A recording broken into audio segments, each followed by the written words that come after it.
Il y a quelque chose que personne ne t'a jamais dit clairement. Quelque chose que tu as peut-être ressenti dans le silence de tes nuits, dans ces moments où tu regardes autour de toi et tu te demandes pourquoi je ne rentre pas dans le moule, pourquoi les gens m'évitent sans raison, pourquoi ma vie ressemble à une série d'épreuves que personne autour de moi ne comprend. Tu n'es pas brisé, tu n'es pas maudit, tu n'es pas trop sensible, trop intense, trop différent. Tu es choisi. Et c'est exactement pour ça qu'on te hait. Pas parce que tu es supérieur, pas parce que tu méprises les autres, mais parce que ta simple présence, ta façon d'être, ta lumière, même quand tu essaies de la cacher, dérange. Elle révèle, elle bouscule.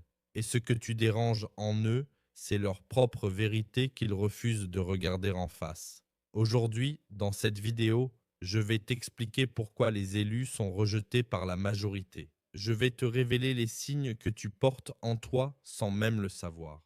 Et surtout, je vais t'aider à comprendre ce que Dieu est en train de faire dans ta vie en ce moment même. Parce que ce que tu vis n'est pas une punition, c'est une préparation. Mais avant d'aller plus loin, abonne-toi maintenant. Appuie sur la cloche, active toutes les notifications. Cet espace a été créé pour toi, pour celles et ceux qui se sentent à part, incompris, profondément attirés par Dieu et qui savent, au fond d'eux-mêmes, qu'ils ont été mis sur cette terre pour quelque chose de plus grand. Tu es vu, tu es connu, tu es choisi. Et si tu es là, ce n'est pas un hasard. Écris choisi en commentaire maintenant. Juste ce mot, c'est ton activation, c'est ton saut, c'est ta déclaration au ciel que tu es prêt à recevoir ce message. Écris choisi et regardons ensemble ce que Dieu a déposé en toi depuis le début. Commençons par là, par la douleur réelle. Tu t'es déjà assis dans une pièce remplie de monde et tu t'es senti complètement seul. Pas triste, pas déprimé, juste absent de tout ce qui se passait autour de toi, comme si tu étais derrière une vitre, présent physiquement, mais quelque part ailleurs en dedans. Et tu te demandais, est-ce que quelque chose cloche chez moi? Laisse-moi te dire quelque chose. Ce sentiment de solitude que tu portes, ce n'est pas un défaut de fabrication, c'est une caractéristique d'élection. Dans la Bible, les hommes et les femmes que Dieu a choisis pour des missions extraordinaires n'ont pas commencé entourés d'une foule admirative. Ils ont commencé seuls, rejetés, incompris. Joseph était détesté par ses propres frères. David était ignoré de sa propre famille quand le prophète est venu chercher le roi. Moïse était un bègue, un fugitif, un homme sans identité claire, ni égyptien, ni hébreu. Jésus lui-même a dit: le Fils de l'homme n'a pas où reposer sa tête. La solitude des élus n'est pas un accident, c'est une séparation opérée par Dieu.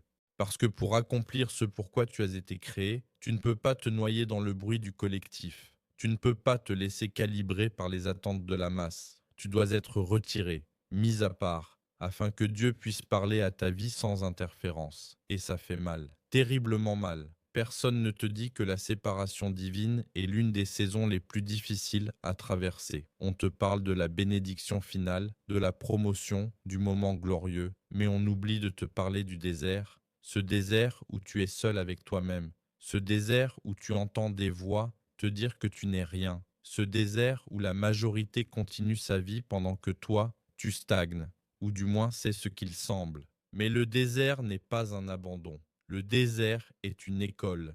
Écris désert en commentaire si tu traverses cette saison en ce moment. Je veux que tu saches que tu n'es pas seul. Des milliers de personnes comme toi lisent ces mots en même temps, et Dieu voit chacun d'entre vous. Maintenant parlons des signes, parce que beaucoup de gens utilisent ce mot, choisi, comme une étiquette flatteuse, une façon de se sentir spécial sans rien traverser. Mais la vraie élection, elle a des marqueurs précis, et quand tu les entends, tu vas te reconnaître. Premier signe, tu as toujours eu l'impression de ne pas appartenir. Enfant, adolescent, adulte, peu importe où tu allais, il y avait en toi cette sensation étrange d'être en visite, comme si tu étais passager quelque part où les autres avaient l'air d'être chez eux. Tu observais, tu analysais, tu comprenais des choses que les autres ne semblaient en pas voir. Et ça t'isolait. Ce n'est pas un traumatisme, c'est un positionnement divin. Deuxième signe, Tu attires les confidences sans les chercher. Des inconnus te racontent leur vie. Des gens que tu connais à peine te font des aveux profonds. Des personnes en souffrance gravitent vers toi instinctivement. Pas parce que tu es thérapeute, mais parce que tu portes quelque chose, une lumière, une paix, une présence qui invite à la vérité. Troisième signe, tu as traversé des épreuves disproportionnées, des choses qui n'auraient pas dû arriver, des trahisons que tu n'avais pas méritées, des pertes incompréhensibles, des moments où tu as pensé que tout s'effondrait pour de bon, et pourtant tu es encore là, tu lis ces mots, tu respires. Ce n'est pas de la chance, c'est de la résistance divine. Quatrième signe, tu as une faim spirituelle que rien de ce monde ne comble vraiment. L'argent ne suffit pas, le succès ne suffit pas, les relations ne suffisent pas. Il y a en toi un vide que seul Dieu peut remplir, et tu le sais. Cette faim, c'est une boussole. Elle te pointe vers ta destination réelle. Cinquième signe, tu rêves grand, et ça dérange les gens autour de toi. Pas parce que tes rêves sont fous, mais parce qu'ils révèlent un niveau auquel les autres ont renoncé. Et face à ta vision, ils ont deux choix, s'élever avec toi ou te tirer vers le bas. Et souvent, hélas, ils choisissent la deuxième option. Si tu t'es reconnu dans ces signes, écris «Je suis prêt» en commentaire. Parce que la suite de cette vidéo est faite pour toi. Voilà la question que tout le monde évite. Pourquoi est-ce qu'on me hait? Qu'est-ce que j'ai fait? Et la réponse va peut-être te surprendre parce qu'elle n'a rien à voir avec toi. Enfin, presque, la haine que tu reçois n'est pas personnelle. Elle est existentielle. Elle ne parle pas de qui tu es. Elle parle de ce que tu représentes pour ceux qui te regardent. Voici ce qui se passe réellement dans la psychologie de ceux qui te rejettent. Quand quelqu'un te voit, vraiment te voit, refuser de te conformer, avancer malgré les obstacles, garder ta foi quand tout s'effondre, sourire quand tu devrais pleurer, se relever quand tu devrais rester à terre, quelque chose se déchire en eux. Ce quelque chose s'appelle le miroir de la conscience. Ton existence leur rappelle qu'eux aussi, ils auraient pu choisir différemment, qu'eux aussi, ils avaient des rêves, qu'eux aussi, ils entendaient cette voix intérieure qui les appelait à plus. Mais qu'à un moment donné, ils ont dit non.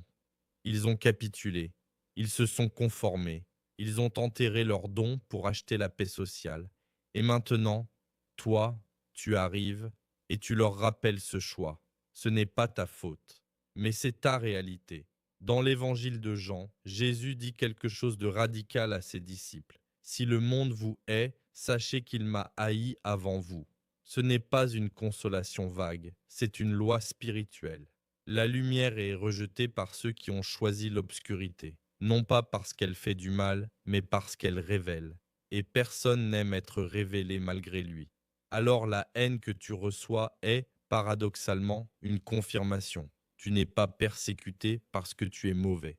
Tu es persécuté parce que tu es réel dans un monde de façade. Tu es persécuté parce que tu refuses de te taire dans un monde qui exige le silence. Tu es persécuté parce que ta foi dérange dans un monde qui a décidé que Dieu n'était pas rentable. Tape feu en commentaire si ce que je dis résonne avec quelque chose que tu as vécu. Parce que tu mérites de savoir que ta douleur a un sens. Et maintenant, je dois te parler du piège, le piège le plus dangereux pour un élu, le piège qui a neutralisé plus de destinées que n'importe quelle épreuve externe, le besoin d'approbation, parce que quand les gens te rejettent, quand ta famille ne comprend pas ta vision, quand tes amis s'éloignent, quand tes collègues te regardent de travers, quelque chose en toi veut réparer ça, veut être accepté, veut prouver. Et cette envie de prouver, elle te coûte tout. Parce que pour être approuvé par la majorité, tu dois devenir comme la majorité. Tu dois baisser la voix. Tu dois cacher ta foi.